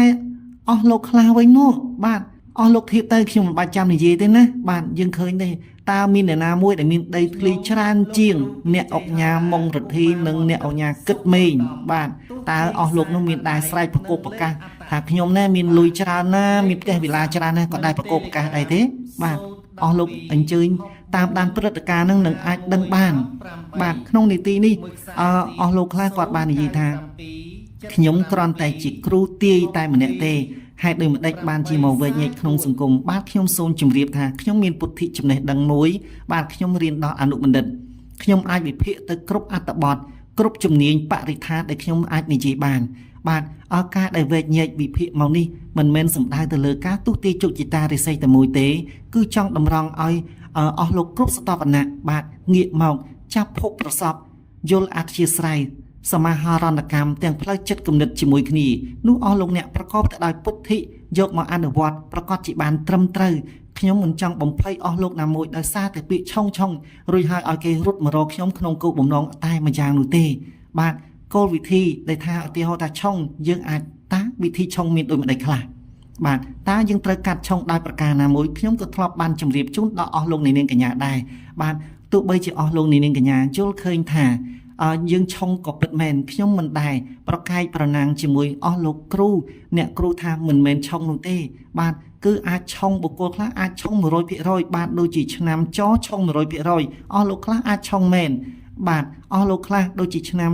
រោងឆុងជាមួយឆ្នាំរោងឆុងរហូតដល់ខ្សែបាទគឺអាចមានមែនក៏ប៉ុន្តែយើងសូមលើកយកសំណួរសួរមកជូនដល់អស់លោកអ្នកថាយើងលើកយកឧទាហរណ៍ដូចជាសម្ដេចហ៊ុនសែនគាត់មានឆ្នាំរោងកើតថ្ងៃអង្គារបាទឆ្នាំពិតកំណើតរបស់គាត់គឺឆ្នាំ1951បាទផ្លូវការគឺ52បាទបើខ្ញុំនិយាយខុសសូមជួយកែតម្រូវ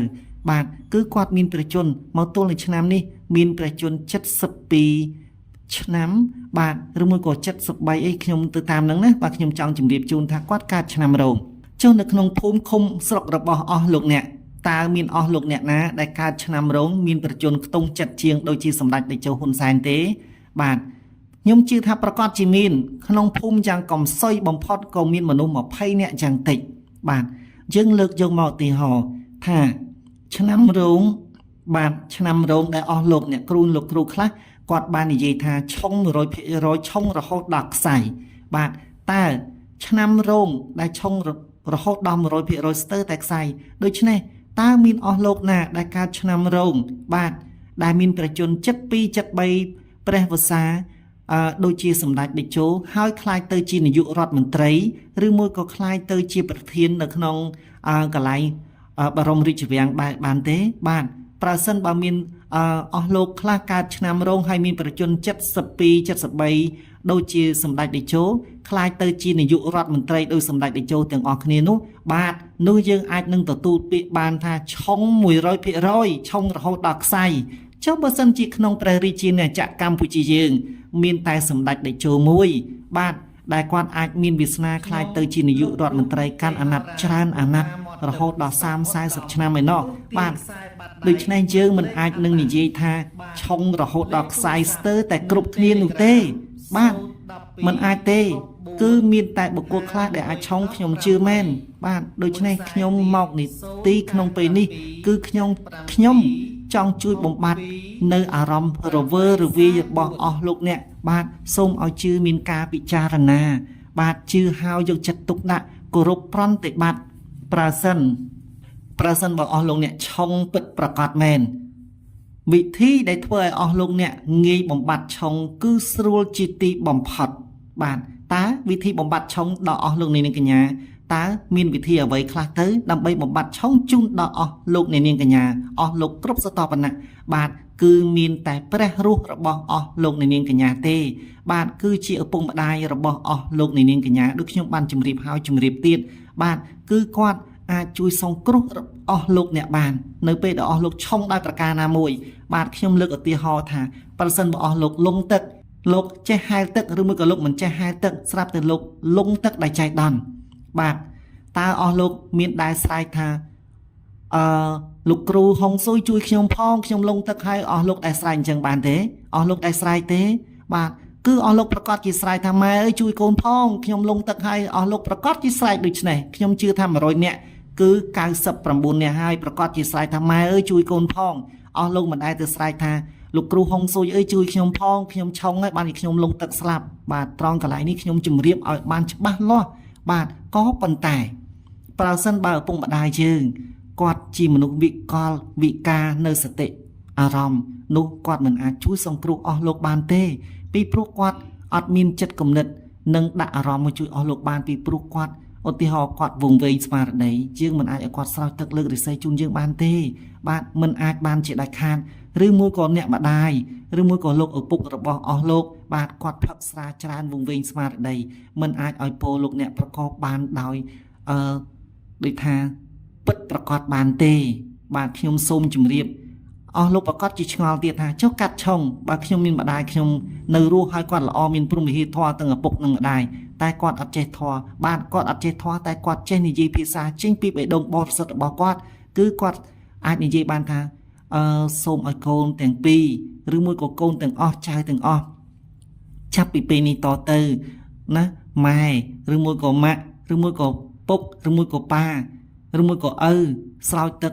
ចាក់នៅលើក្បាលកូនពេលណានៅលើដងខ្លួនកូនពេលណាឲ្យកូនឈ្នះអស់មានសត្រូវគ្រប់ទិសទីណាកូនណាឲ្យកូនរស់ស៊ីមានបានចម្រុងចម្រើនបាទនេះហើយគឺជាគុណរបស់ព្រះរស់បើសិនជាគាត់មិនបានចេះសូត្រធម៌ក៏យើងអាចយកជាការបានក៏ប៉ុន្តែប្រសិនបើគាត់កាន់សិល5ចាំសិល8កាន់តែវិសេសមហាក្រៃក៏ប៉ុន្តែអស់លោកខ្លះបានខលឬមួយក៏ទូរស័ព្ទមកជួបខ្ញុំផ្ទាល់ថាលោកគ្រូចុះបើសិនជាខ្ញុំឪពុកម្ដាយស្លាប់ចោលអស់តើខ្ញុំទៅរកព្រះរស់នៅឯណាបានបាទប្រកាសជាបានបាទ តែរត់យ៉ាងដូចម្ដេចអស់លោកប្រកាសជាមានម្ដាយធរឪពុកធរបងធរបងចិញ្ចឹមឬមួយក៏ម្ដាយមីងម្ដាយឪពុកមីបាទឬមួយក៏អ៊ំបាទឬមួយក៏ធំស្រីធំប្រុសអាចជួយអស់លោកបានដូចខ្ញុំបានជម្រាបក៏ប៉ុន្តែប្រសិនបើយើងអត់តែម្ដងនោះកាន់តែមហាវិសេសគឺយើងសំដៅទៅលើព្រះសង្ឃពីព្រោះព្រះសង្ឃគឺជាអស់លោកដែលមានបាទកាន់សិលវិន័យសិក្ខាបទល្អប្រពៃសិល10បាទអាចជួយអស់លោកបានបាទខ្ញុំនិយាយពេលនេះមិនមែនមានន័យថាឲ្យអស់លោកមិនបានជឿគ្រូហុងស៊ុយហើយមិនបានទៅឲ្យគាត់កាត់ឆុងទេបាទបើអស់លោកមានលទ្ធភាពគួរតែអញ្ជើញទៅឲ្យគាត់កាត់ឆុងពីព្រោះគាត់មានជំនាញច្បាស់លាស់ពិតប្រាកដបានជាគាត់ស្រែកឬមួយក៏គាត់អំពាវនាវឬមួយក៏គាត់បាននិយាយឲ្យអស់លោកជឿទៅលើអ្វីមួយដែលគាត់បានមានបទពិសោធន៍បាទខ្ញុំនិយាយនេះចំពោះអស់លោកខ្លះដែលគាត់ពុំមានលទ្ធភាពដូច្នេះសូមចាំសម្ដីរបស់ខ្ញុំស្ដាប់ឲ្យបានច្បាស់ខ្ញុំគ្មានគំនិតណាមួយដើម្បីធ្វើឲ្យពួកខ្ញុំដើរក្នុងផ្លូវនេះដែរខ្ញុំមិនមែនជាអ្នកទៅយកជើងរាទឹកដើម្បីកុំឲ្យអស់លោកជឿទៅលើគ្រូហុងស៊ុយទេពួកខ្ញុំសប្តាហ៍ថ្ងៃក៏ជាគ្រូហុងស៊ុយមួយដែរបាទខ្ញុំសូមជម្រាបខ្ញុំសូមបញ្ជាក់មិនមែនមានន័យថាខ្ញុំទៅជំទាស់មិនឲ្យអស់លោកជឿទៅលើលោកគ្រូអ្នកគ្រូណាមួយហើយងាកបែរមកជឿលើខ្ញុំដើម្បីយល់ថាខ្ញុំជាអច្ឆរិយៈបាទលោកគ្រូដ៏កំពូលមហាវិសេសវិសាលនោះទេបាទភ្នំមួយខ្ពស់តែងតែមានភ្នំមួយខ្ពស់ទៀតបាទរួចហើយក៏មានស្មៅដោះពីលើភ្នំរួចហើយនៅលើស្មៅនោះក៏មានសត្វបាទបាក់សាបអស័យចុះមកបាទទុំប្រស្រ័យចឹកស្មៅនោះទៀតឯនៅលើខ្លួនបាក់សាបអស័យនោះក៏មានស្រមើលដែរនៅលើខ្លួនបាក់សាបអស័យដូច្នេះវាមានខ្ពស់ទៅខ្ពស់ជារហូតបាទដូច្នេះខ្ញុំមិនអាចទៅរាំងស្កាត់ដំណើររបស់អស់លោកដែលគាត់បានយល់ពីទូនីតិរបស់គាត់បានជម្រាបអស់លោកថាឆុងបើសិនអស់លោកមានជំនឿជាមួយគាត់បានអស់លោកធ្លាប់ភពប្រស្រ័យតាក់ទងជាមួយគាត់បានសម្រេចកុំភ្លេចកន្លែងដើមគ្រូកំណើតដើមដែលធ្លាប់បានជួយអស់លោកបាទដែលធ្លាប់ជួយអស់លោកដូច្នេះអស់លោកមិនត្រូវភ្នែកគុណគាត់បាទដោយខ្ញុំបានជម្រាបអំពីការរៀបចំកំប៉ុងជើងធូបនៃការថ្ងៃសែនដកជើងធូបដែលកន្លងមកនៅក្នុងឱកាសមុនចូលឆ្នាំចិនបាទខ្ញុំបានជម្រាបប្រសិនបើឆ្នាំថ្មីនេះបាទកន្លងមកឆ្នាំចាស់ដែលកន្លងមកហើយចូលឆ្នាំថ្មីប្រសិនបើយើងរកស៊ីមានបានយើងពុំចាំបាច់ដកកំប៉ុងជើងធូបដកជើងធូបនោះទេបាទគឺយើងរៀបចំឲ្យនៅដដែលគ្រាន់តែរក្សាសោភ័ណភាពជូតកន្លែងនៅបានស្អាតបាទក៏ប៉ុន្តែប្រសិនបើកំប៉ុងជើងធូបដែលយើងត្រូវដកវាមានន័យពីរទៀតបាទឆ្នាំចាស់កន្លងមកយើងរកស៊ីពុំសូវបានដូច្នេះយើងផ្សងវាសនាថាយើងត្រូវតែដកជើងធូបនេះចេញបាទដើម្បីរៀបចំសារដើមសារថ្មីដើម្បីខ្លាយក្រែងឆ្នាំ2024នេះយើងរកស៊ីមានបាននឹងយើងអាចធ្វើបានឬមួយក៏អស់លោកមួយទៀតឆ្នាំ2023អស់លោករកស៊ីលិចលង់បាទក្រុមគ្រួសារពុំបានចុះសម្រងជាមួយគ្នាប្រពន្ធរត់ចោលប្តីរត់ចោលឬមួយក៏ក្រុមគ្រួសារច្បោកច្បល់អត់មានអ្នកណាជាស្ដេចត្រឹមត្រូវពិតប្រាកដនោះអស់លោកត្រូវតែដកជើងធុកដើម្បីរៀបចំកែសម្រួលសារជាថ្មីបាទនេះខ្ញុំសូមជម្រាបដូច្នេះអស់លោកដែលធ្លាប់ភពប្រស្រពភពប្រស្រ័យតាក់ទងជាមួយនឹងលោកគ្រូអ្នកគ្រូតាំងពីចំនួនណាមកហើយបាទនៅពេលអស់លោកធ្លាប់បានជួបជុំជាមួយនឹងលោកគ្រូអ្នកគ្រូប្រកបទៅដោយសុភមង្គលសូមកុំបោះបង់នៅជំនឿដែលអស់លោកធ្លាប់ជួបប្រស្រ័យតាក់ទងជាមួយលោកគ្រូអ្នកគ្រូនោះពីព្រោះគាត់ធ្លាប់បានជួយអស់លោកឲ្យបានសម្រេចដោយក្តីប្រាថ្នាបាទដូច្នេះខ្ញុំគ្មានបំណងណាមួយចង់បំបីបំបាក់ឲ្យអស់លោកបំភ្លេចពួកគាត់ចោលហើយរត់មកជឿខ្ញុំនោះក៏ទេដែរនៅលើសុភវិនិច្ឆ័យរបស់អស់លោកហើយបើសិនបើខ្ញុំនិយាយទៅមានការប៉ះពាល់ដោយប្រការណាមួយដែលអចេតនាក្តីបាទខ្ញុំសូមខន្តីអភ័យទោសខ្ញុំពុំបានបាទចាត់ទុកលោកគ្រូអ្នកគ្រូណាមួយបាទគឺជាអមិត្តរបស់ខ្ញុំទេបាទខ្ញុំសូមអស់លោកអ្នកគ្រូលោកគ្រូទាំងអស់គឺជាមហាមិត្តចំពោះខ្ញុំបាទប្រសិនបើមានវ័យចំណាស់ជាងខ្ញុំឬមួយក៏វ័យដែលយ៉ាងណាខ្ញុំសូមគោរពអស់លោកបើទោះអស់លោកមានអាយុដោយថាមានអាយុតិចជាងខ្ញុំក៏ដោយក៏ខ្ញុំត្រូវតែយកអស់លោកបាទគឺជារៀមច្បងរបស់ខ្ញុំដែរបាទដូចក្នុងសិល្បៈក៏ដូចគ្នាគេមិនគិតអាយុទេគេគិតទៅលើកម្រិតនៃចំណេះដឹងនៃសិល្បៈ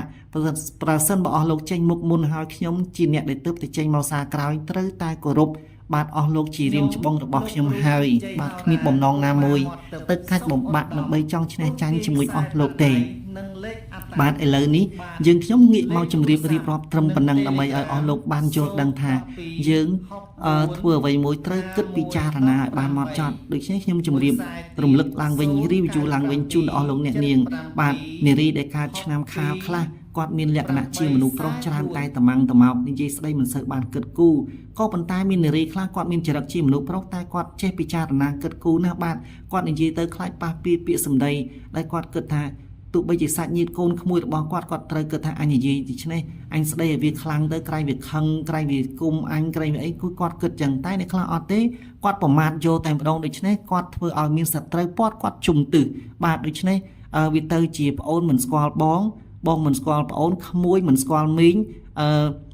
ក្មួយមិនស្គាល់មាមិនស្គាល់ក្មួយមីងមិនស្គាល់ក្មួយបាទត្រង់កន្លែងនឹងឯងដែលថាដោយសារតែសម្ដីមិនបានប្រើឲ្យចំកាលៈទេសៈដោយយល់ឃើញតែផលប្រយោជន៍របស់ខ្លួនយើងបែរជាបំផ្លិចបំផ្លាញ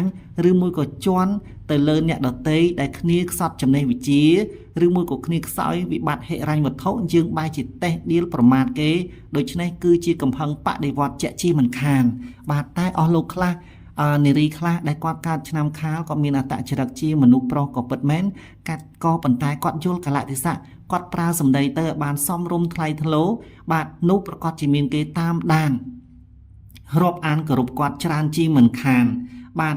នៅក្នុងនោះផងដែរចំពោះអស់លោកនារីខ្លះដែលគាត់ជានារីហើយគាត់ជានារីទាំងចិត្តទាំងកាយបាទដូច្នេះគាត់និយាយមកភាសារបស់គាត់សម្ដីពីរូបពិសាផ្អែមល្ហែមត្រជាក់បាទធ្វើឲ្យមនុស្សគ្រប់គ្នាដែលបានស្គាល់គាត់គោរពស្រឡាញ់រាប់អានដោយពាក្យខ្មែរគេបាននិយាយថារស់នៅល្ងាចព្រឹកបែកទៅឲ្យគេនឹករស់នៅល្ងាចព្រឹកឲ្យគេស្រឡាញ់កុំឲ្យបែកទៅឲ្យគេស្អប់ឲ្យគេឮតែឈ្មោះនោះគឺគេមិនចូលចិត្តបាទនេះគឺខ្មែរយើងចង់បានពាក្យនេះណាស់បាទរស់នៅល្ងាចព្រឹកបាទបែកទៅឲ្យគេនឹករស់នៅល្ងាចព្រឹកឲ្យគេស្រឡាញ់បាទក្នុងនេះផងដែរចំពោះបរោះបាទចំពោះបរោះដែលកើតឆ្នាំខាលបែរជាមានលក្ខណៈផ្ទុយទៅវិញច្រើនតែមានសម្ដីផ្អែមល្ហែមសុភាពរាបសារឧស្សាហ៍ការងារក៏ប៉ុន្តែបរោះស្ត្រីដែលកើតឆ្នាំខាលច្រើនតែជាមនុស្សបាទអភ័ព្វស្នេហាអភ័ព្វផ្លូវចិត្តមានវិបត្តិមនោសញ្ចេតនាច្រើនបាទមានញាតិដោយអត់ញាតិបាទមានភរិយាឬមួយក៏មានប្តីច្រើនតែបាទអភ័ព្វទៅលើស្នេហាបើពុំបានប្តីមួយប្តីពីរឬមួយក៏ប្រពន្ធពីរប្រពន្ធបីក៏មានអាចបណ្ដាបែកបាក់គូដណ្ដឹងដែរបាទនេះចំពោះនារីបរោះដែលកើតឆ្នាំខាលហើយក្នុងនោះផងដែរចំណុចអវិជ្ជមានបាទបរោះនារីដែលកើតឆ្នាំខាលភាគច្រើនមួយចំនួនខ្លះច្រើនតែត្រចៀកស្រាលបាទគេហៅថាត្រចៀកសមានន័យថាកំពុងតែល្អជាមួយនឹងអ្នកណាយល់ចិត្តយល់ថ្លើមគ្នាហើយស្រាប់តែមានភាគីទី3មកនិយាយបង្ខូចបង្កាច់អីចឹងទៅឆ្នាំខាលបែរជាជឿសម្ដីគេត្រង់ធ្លុតែម្ដងបែរជាចាំតែគាត់សម្គាល់នៅចំណុចអវិជ្ជមានយូរទៅបាទអស់លោកបើសិនជាយើងចាប់អារម្មណ៍ទៅលើចំណុចល្អវាឃើញចំណុចល្អតែបើសិនជាយើងចាប់អារម្មណ៍ទៅលើមនុស្សណាមួយយើងចាប់កំហុសបាទតែត្រឹម10នាទី20នាទីគឺឃើញខុសតែម្ដងសម្បីតែដេកក៏យើងឃើញខុសអង្គុយក៏យើងឃើញខុសបាទឬមួយក៏ដកដង្ហើមក៏យើងឃើញខុសដែរជួនកាលគ្នាដកដង្ហើមធំយើងមិនពេញចិត្តគ្នាស្អីហ่าកាត់អីហ่าក៏ដកដង្ហើមមើលទៅមនុស្សអស់សង្ឃឹមក្នុងជីវិតដែរវាទៅជាខុសត្រង់កន្លែងហ្នឹងបាទដូច្នេះការដែលយើងចាប់កំហុសចំពោះអ្នកណាមួយដោយសារយើងទៅជាស្រាលទៅជាសគឺអ្នកនោះងាយនឹងរងគ្រោះដោយសារតែយើងបាទជាពិសេសចំណុចអវិជ្ជមានមួយទៀតឆ្នាំខាលច្រើនតែស៊ីជោបាទបុគ្គលខ្លះទាំងស្រីទាំងប្រុសឆ្នាំខាលខ្លះបាទគឺគាត់ច្រើនតែស៊ីជោបាទគេបញ្ជោគេលើកជើងស្កោតសរសើរអីចឹងមានលុយចាយអស់ហើយឲ្យគេអស់ហើយស៊ីអស់ហើយបាទតែចិត្តស្រាលចំណុចរបស់គាត់គឺចិត្តស្រាលគាត់រាប់អានអ្នកណាមួយពុំច្បាស់លាស់ទេក្នុងពេលតែមួយគាត់ថាគាត់បដូរស្លាប់បដូររស់តែបើមានគេចូលមកបំបែកគាត់បែរជាកាត់កាលអ្នកនោះចោលតែម្ដងដោយគ្មានចិត្តនឹកនាអាឡោះអាល័យដូច្នេះជាចំណុចមួយអវិជ្ជមានរបស់អស់លោកអ្នកខ្លះដែលកើតឆ្នាំខាលបើជាបរោះនឹងដូចខ្ញុំបានជម្រាបជូនច្រើនតែភពប្រសពដែលគូស្នេហា3ទៅ4អ្នកយ៉ាងតិចបាទរីឯនារីច្រើនតែមានវិបត្តិច្រើនតែមានគូដណ្ដឹងម្ដងមិនត្រូវពីរដងមិនត្រូវអីចឹងណាបាទហ្នឹងហើយនៅនីតិចុងក្រោយនេះបរោះឆ្នាំខាលបាទបែរជាត្រូវយកចិត្តលួងលោមគេអង្វរដៃគូស្នេហ៍របស់ខ្លួនកុំឲ្យក្បត់ចិត្តខ្លួនរត់ចោលខ្លួនបើទោះបីជាហត់នឿយយ៉ាងណាគឺសុំឲ្យដៃគូរបស់ខ្លួនយល់ចិត្តខ្លួនអធិស្ឋានដល់ខ្លួនកុំទៅណាចោលខ្លួនគឺបងសុំឲ្យអូនរស់នៅជាមួយបងរហូតអស់មួយជីវិតដូច្នេះបានន័យថាយើងជួបគ្នានៅលើចានថ្មបាទអស់លោកនាងកញ្ញាប្រកាសជាឆ្ងល់ថាតើជួបគ្នានៅលើចានថ្មយ៉ាងដូចម្ដេចបាទជួបគ្នានៅលើចានថ្មគឺពិបាកណាស់ចានថ្ម មិនដូចចាន់ដៃទេអស់លោកបាទកាលណាចាន់ដៃយើងប្រហែសធ្លាក់ទៅក្រោមធ្លាក់ទៅដីបាទវាអាចកំពិតអាចកំពីវយើងយកមកដំតម្រង់លាបថ្នាំទៅល្អដូចដើមវិញក៏ប៉ុន្តែចានថ្មតែប្រហែសធ្លាក់ទៅបែកគឺបែកហើយបាទដូច្នេះអ្នកភាគច្រើនបរោះនារីដែលកើតឆ្នាំខាលច្រើនតែជួបគ្នានៅលើលក្ខណៈចានថ្មបាទឥឡូវនេះការជម្រាបរៀបរាប់ជាប់សេចក្តីអំពីលក្ខណៈទូទៅរបស់អស់លោកនារីនិងបរោះកើតឆ្នាំខាលក៏បានដល់ទីបញ្ចប់ក៏ប៉ុន្តែអស់លោកប្រកាសជាចង់ដឹងថាចុះថាសម្រាប់ខែមីនាឆ្នាំ2024តើដំណើរការរបស់អស់លោកនាងកញ្ញាដែលកើតឆ្នាំ2024មានដំណើរការយ៉ាងណាខ្ញុំក៏សូមលើកមកជម្រាបរៀបរាប់បាទខ្ញុំលោកគ្រូវិជ័យហារាកម្មាបន្ទប់សុខឧត្តមចេញទៅមួយអត្ថបទមួយឃ្លាទៅប្រកាសជាអស់លោកសឹងតែចងចាំអស់មួយជីវិតខ្ញុំមិនមែនចេះតែសើចហូរកញ្ជ្រៀវដល់រួចហើយមិនដឹងថានិយាយពីរឿងអ្វីទេបាទសម្រាប់អស់លោកនាងកញ្ញាដែលកើតឆ្នាំ2023កន្លងមកនេះច្រើនតែជួបប្រទះនៅមិនចុះសម្រុងនឹងសាច់ញាតិក្រុមគ្រួសាររបស់ខ្លួនបាទតមមាត់តមកហាក់បីដូចជារស់នៅកណ្ដាលកោះតែម្នាក់ឯងគ្មានន័យខ្លឹមសារបាទហាក់បីដូចជាជនកំព្រាឯកាបាទដោយសារតែចិត្តស្រាលឆាប់ខឹងដូចខ្ញុំបានជម្រាបជូនបាទក៏ប៉ុន្តែអស់លោកខ្លះគាត់មិនមែនចិត្តខឹងចិត្តស្រាលអីទេក៏ប៉ុន្តែវាសនាតម្រូវព្រំលិខិតតម្រូវឲ្យគាត់ត្រូវឃ្លាតឆ្ងាយចាក់ចោលស្រុកកំណើតទៅរស់នៅទីកន្លែងណាផ្សេងដើម្បីប្រកបរបររកស៊ីជួញដូរគាត់ហាក់បីដូចជាកំព្រាឯកាឃ្លាតឆ្ងាយពីស្រុកកំណើតរបស់ខ្លួនបាទឆ្នាំ2023រឿងហិរញ្ញវត្ថុគឺពុំមានចោតប៉ុន្មានទេសម្រាប់គាត់បាទគឺមានន័យថាម្ដងលិចម្ដងអណ្ដែតក៏ប៉ុន្តែល្មមលំអាចទ្រាំបានមានន័យថាទ្រាំបានប៉ុន្តែស្ទើរស្លាប់ស្ទើររស់ដែរបាទឯចំពោះបញ្ហាសុខភាពបានន័យថានៅក្នុងឆ្នាំ2023ជំងឺក៏បានឈឺច្រើនណាស់ដែរបាទម្ដងកាត់ម្ដងកោស្ទើរតែពុំមានក្តីសង្ឃឹមបាទជួនកាលហាក់បីដូចជារៀងស្រាលទៅជួនកាលថ្ងៃខ្លះដូចជាធ្ងន់ធ្ងរស្ទើរតែគ្មានសង្ឃឹមថារស់ឬមួយក៏ដំណើរជីវភាពក៏ដូចគ្នាដែរម្ដងរៀងស្រាលទៅខំតែត្រេកអរដល់ពេលមួយរយៈមកក៏ស្រាប់តែធ្ងន់ស្រុបតែម្ដងបាទចុះចំណែកឯឆ្នាំ2024សម្រាប់ខែមីនា2024នេះតើរាសីរបស់អស់លោកនាងកញ្ញាកើតឆ្នាំខាលយ៉ាងដូចម្ដេចបាទសូមចូលរួមអបអរសាទរគឺរាសីរបស់អស់លោកនាងកញ្ញាដែលកើតឆ្នាំខាលគឺរាសីខ្ពស់ណាស់បាទបាទខ្ញុំលោកគ្រូវិជ័យហារាកម្មាបន្ទប់សុខឧត្តមសូមចូលរួមអបអរសាទររីករាយជាមួយអស់លោកអ្នកដែលកើតឆ្នាំខាលទាំងបរិសុទ្ធនិងស្ត្រីបាទខែមីនានេះគឺរាសីរបស់អស់លោកអ្នកខ្ពស់ល្អណាស់បាទចុះអស់លោកអ្នកប្រកាសជាឆ្ងល់ហើយថាចុះបើខ្ពស់យ៉ាងដូចនេះតើថ្ងៃឬមួយក៏ទិសឬមួយក៏អ្វីនោះអស់លោកគ្រូវិជ័យហារាកម្មាបន្ទប់សុខឧត្តមអាចជម្រាបបានទេបាទខ្ញុំលោកគ្រូវិជ័យហារាកម្មាបន្ទប់សុខឧត្តមបាទចេញមកលើកនេះប្រកាសជាវែកញែកបកស្រាយឲ្យអស់លោកនាងកញ្ញាផុតទុកកង្វល់បាទឲ្យអស់លោកនាងកញ្ញាជួបខ្ញុំហើយប្រកាសជាចងចាំបាទចង់ជួបហើយចង់ជួបទៀតបាទខែមីនា2024នេះរាសីខ្ពស់ណាស់បាទចុះថ្ងៃគឺសំដៅទៅលើថ្ងៃហេងបាទថ្ងៃហេងគឺអស់លោកកុំភ្លេចថ្ងៃអាទិត្យបាទចេញទៅប្រស័យតេតងការងារជាមួយបុគ្គលណាមួយបាទគឺយកថ្ងៃអាទិត្យជាគោលការណ៍បាទចុះថ្ងៃដែលត្រូវបានហាមឃាត់បាទថ្ងៃដែលត្រូវបានហាមឃាត់ខ្ញុំសុខឧត្តមវិជ័យហារាកម្មាបន្ទប់ជម្រាបជូនដល់អស់លោកអ្នកថាគឺថ្ងៃសៅរ៍គឺមិនបានអនុញ្ញាតឲ្យធ្វើដំណើរបាទទៅចូលរួមនៅក្នុងពិធីអ្វីមួយដូចខ្ញុំបានជម្រាបណាបាទ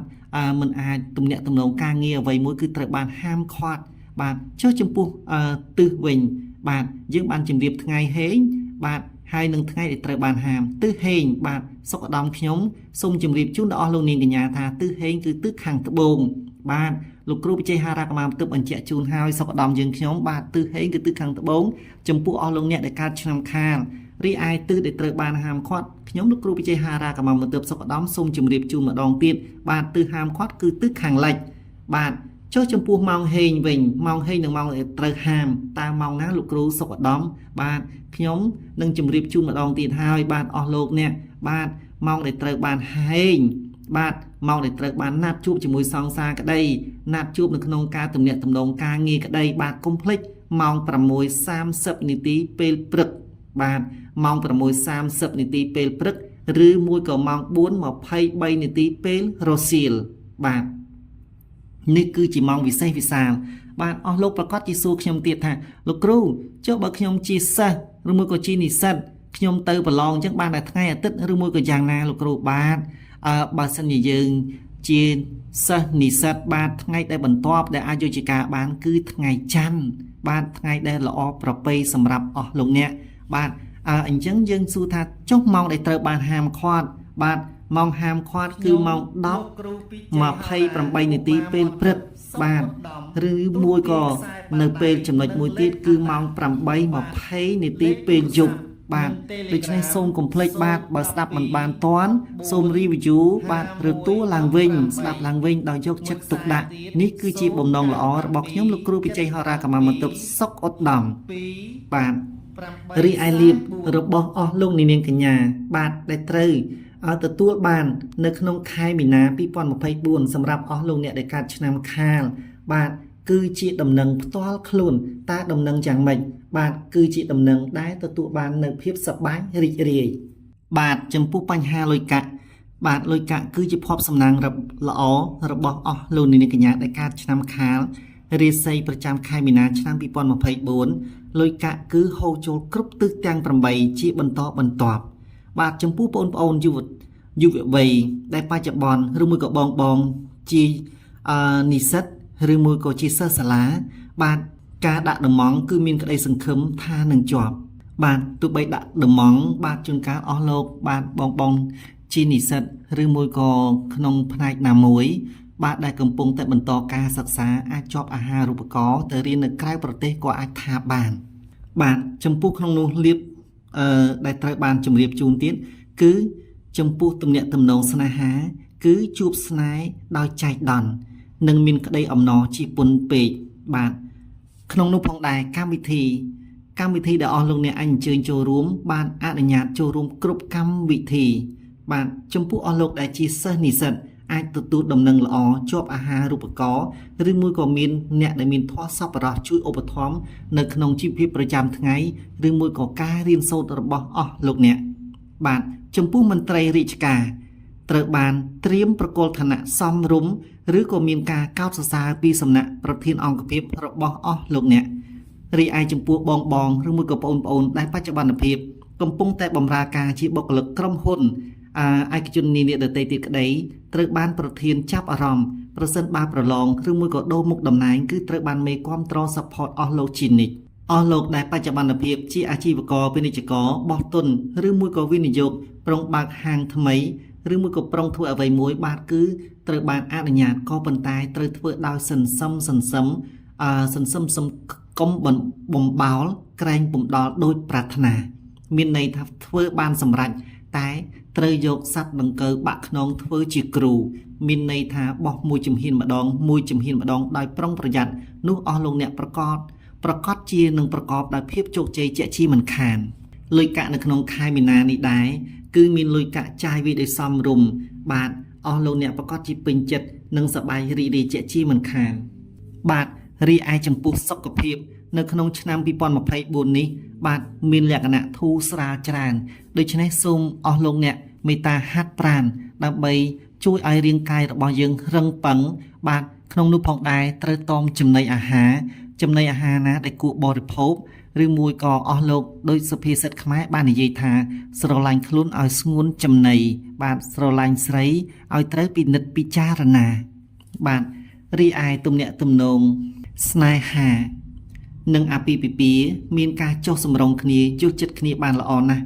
ក្នុងនោះផងដែរចំពោះបងឬមួយក៏បងប្អូនយុវវ័យ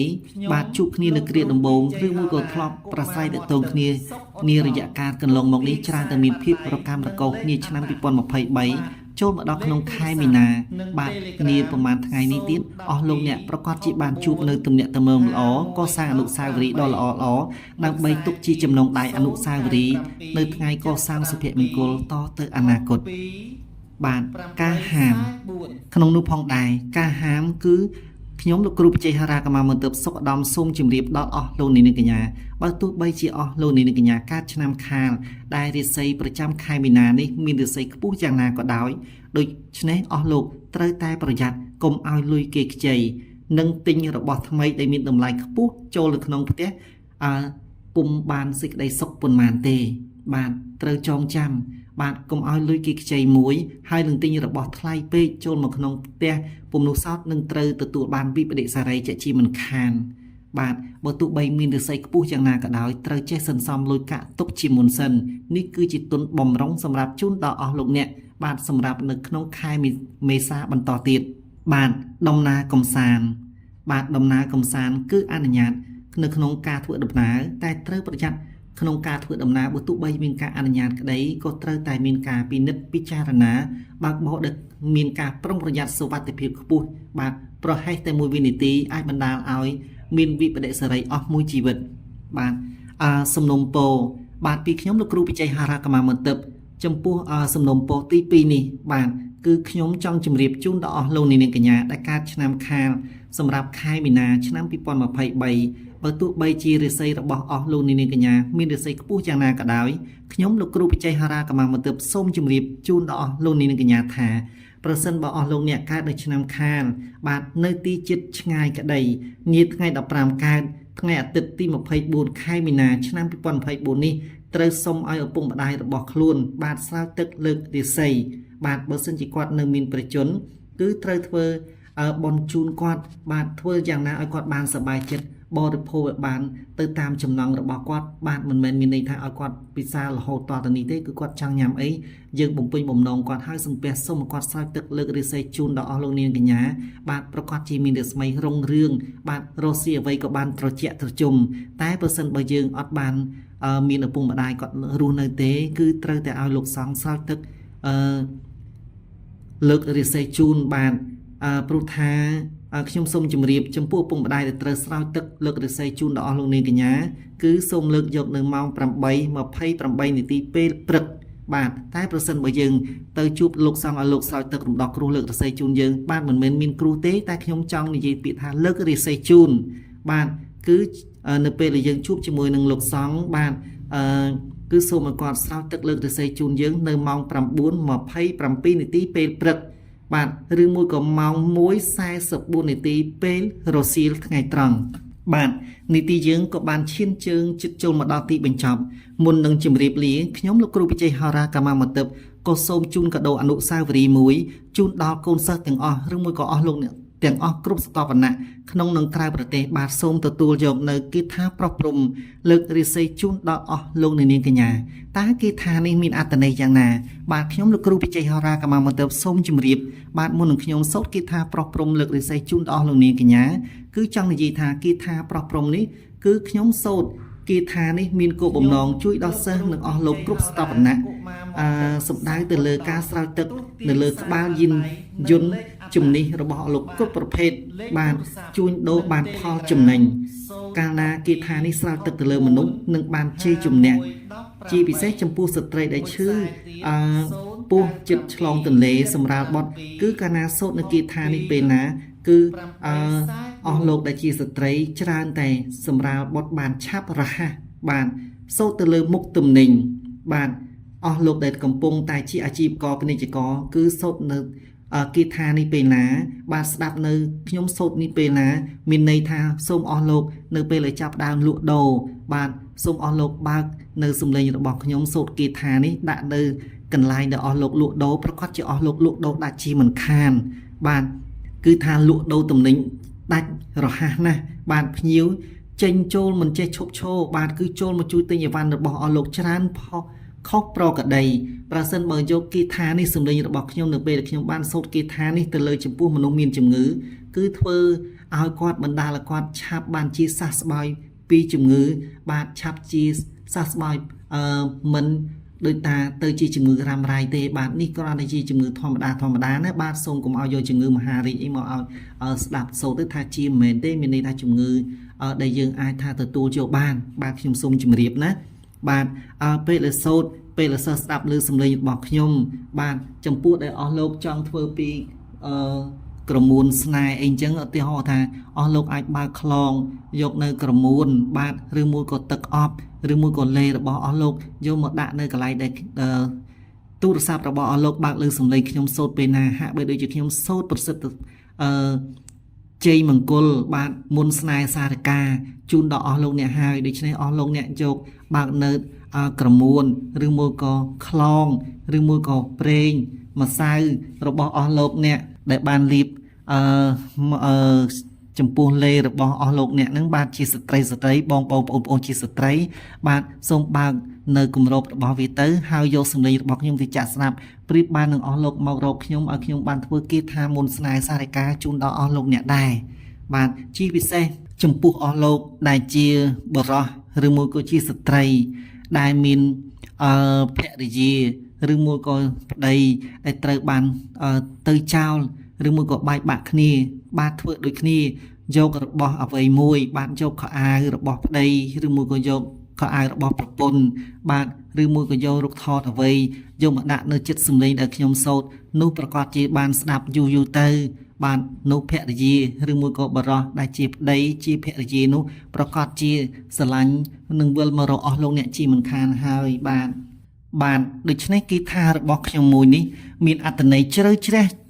ជាកាដូអនុស្សាវរីយ៍ដ៏មានតម្លៃជូនដល់អស់លោកអ្នកបាទស្ដាប់ហើយស្ដាប់ទៀតយកសម្លេងរបស់ខ្ញុំលោកគ្រូវិជ័យហារាកម្មាមន្ទិបបាទដែលខ្ញុំបានសូត្រគីថានេះអស់លោកប្រើបានគ្រប់មធ្យោបាយមុននឹងចេញចំពោះយានជំនិះគ្រប់ប្រភេទបាទអស់លោកអាចយកទឹកមួយឡាំងឬមួយក៏មួយធុងមកដាក់ផ្កាឬមួយក៏យកទឹកអប់មកបាញ់មកយកសម្លេងរបស់ខ្ញុំទៅសូត្រហាក់បីដូចជាខ្ញុំលោកគ្រូវិជ័យហារាកម្មាមន្ទិបបាទទៅសូត្រមុនកោទឹកលើករាសីជូននៅពេលដែលចប់ហើយអស់លោកអាចយកទឹកនោះទៅប្រោះព្រំនៅលើក្បាលឡានឬមួយក៏ម៉ូតូបាទនោះអស់លោកចេញទៅប្រកបការងារអស់លោកប្រកាសជាមានសភាពខុសពីធម្មតាខុសពីប្រក្រតីមានន័យថាអស់លោកជិះទៅបើកទៅបញ្ជាទៅនឹងប្រកបដោយសុវត្ថិភាពរួមទាំងអស់លោកបាទយកចិត្តទុកដាក់នៅក្នុងការបញ្ជាយានជំនិះផងបាទម្យ៉ាងទៀតអស់លោកនឹងត្រូវទទួលបាននៅម៉ួយឬមួយក៏អ្នកហៅជិះខុសពីប្រក្រតីបាទកុំភ្លេចអស់លោកធ្វើតាមបណ្ដាំរបស់ខ្ញុំលោកគ្រូវិជ័យហារាកម្មាមន្ទិបសុកឧត្តមបាទចំពោះបងស្ត្រីឬមួយក៏ប្អូនស្ត្រីដែលចិត្តនឹងសម្រាលកូនបាទសូមធ្វើដូចគ្នាដែរបាទយកទឹកមួយឡាំងអីចឹងទៅបាទដាក់ផ្កាដាក់ទឹកអប់អីចឹងទៅហើយយកធូបចំនួន9សរសៃទាំងអស់គ្នាខ្ញុំសូមជម្រាបជូនចឹងតែម្ដងណាបាទខាគ្រីមខ្ញុំបានជម្រាបបាទយកសម្លេងរបស់ខ្ញុំទៅហើយកោទៅតាមដែលខ្ញុំបានសូត្រចឹងទៅបាទរួចហើយចប់សម្លេងខ្ញុំពេលណាបាទអស់លោកអាចយកទឹកទៅប្រោះព្រំទៅលើជូតនៅលើពោះរបស់ស្ត្រីនឹងបាទមិនមានបញ្ហាអ្វីទេអាចនឹងបណ្ដាលឲ្យគាត់ឆាប់សម្រាលបុតបានបាទគ្មានកន្លែងណាមួយដែលធ្វើឲ្យទៅដូចថាខ្ទាស់រាំងស្ទះនៅដំណើរយ៉ាងមិនខុសប្រក្រតីទេនេះគឺជាទឹកចិត្តបរិសុទ្ធរបស់ខ្ញុំបាទចំពោះអស់លោកដែលជានិស្សិតឬមួយក៏សិស្សមុននឹងចេញទៅប្រឡងឬមួយក៏ត្រៀមនឹងប្រឡងថ្ងៃស្អែកអស់លោកអាចធ្វើពេលវេលាពេលស្មានណាអស់លោកទំនេរស្ដាប់សម្លេងរបស់ខ្ញុំធ្វើដូចខ្ញុំថាអញ្ចឹងទៅអស់លោកគោយកមកប្រោះព្រំនៅលើខ្លួនរបស់អស់លោកអ្នកនោះអស់លោកអ្នកនឹងមានអាការៈប្លែកខុសពីប្រក្រតីបើទោះបីយើងខំត្រៀមរៀនមេរៀនឬមួយក៏យើងយ៉ាងណាក៏ដោយគឺជាជំនួយមនោសញ្ចេតនាផ្លូវចិត្តរបស់អស់លោកអ្នកខាងផ្នែកអរូបីនិងរូបីបាទក្នុងនោះផងដែរចំពោះអស់លោកដែលជាអាជីវករពាណិជ្ជករបាទកុំភ្លេចធ្វើដូចគ្នាបាទអស់លោកយកទឹកដែលខ្ញុំបានជម្រាបជូនដូចលោកមុនអញ្ចឹងបាទយើងអាចយកមកប្រោះព្រំនៅលើមុខទំនិញរបស់យើងបាទឬមួយក៏ហាងរបស់យើងប្រកាសជាលក់ដាច់ខុសប្រក្រតីបាទនេះគឺជាបំណងល្អរបស់ខ្ញុំលោកគ្រូវិជ័យហារាកម្មាមន្ទិបសុខឧត្តមជូនជាកាដូសម្រាប់អស់លោកអ្នកដែលកើតឆ្នាំខាលខែមីនា2024បាទនៅពេលនេះសូមទទួលស្ដាប់ឲ្យយកចិត្តទុកដាក់ពីខ្ញុំលោកគ្រូវិជ័យហារាកម្មាមន្ទិបនៅគិថាប្រោះព្រំជូនដល់អស់លោកនាងកញ្ញាដូចតទៅអ្នកមកពុទ្ធិជាអេតិវិសាភវិអរហង្គលោកកវិទូអនុត្តរាពុទ្ធសាសនាមេសារធិស្ថានៈពុទ្ធភោភគវិចតរោហារិជីចតរោទេវីបតតស្វាហា នាមពុទ្ធិយៈទេទេសោភវីអរហង្គលោកកវិទូអនុត្តរោពុរិស័កអមានសារទេស្ថានយ៉ាងពុទ្ធោភគវីចតរោហារិជីចតរោទេវីបតស្វហនាមពុទ្ធិយៈទេទេសោភវីអរហង្គលោកកវិទូអនុត្តរោពុរិស័កអមានសារទេស្ថានយ៉ាងពុទ្ធោភគវីចតរោហារិជីចតរោទេវីបតស្វហនាមពុទ្ធិយៈទេទេសោភវីអរហង្គលោកកវិទូអនុត្តរោពុរិស័កអមានសារទេស្ថានយ៉ាងពុទ្ធោភគវីចតរោហារិជីចតរោទេវីបតស្វហអ្នកមោពុទ្ធិយៈទេទេសោភវី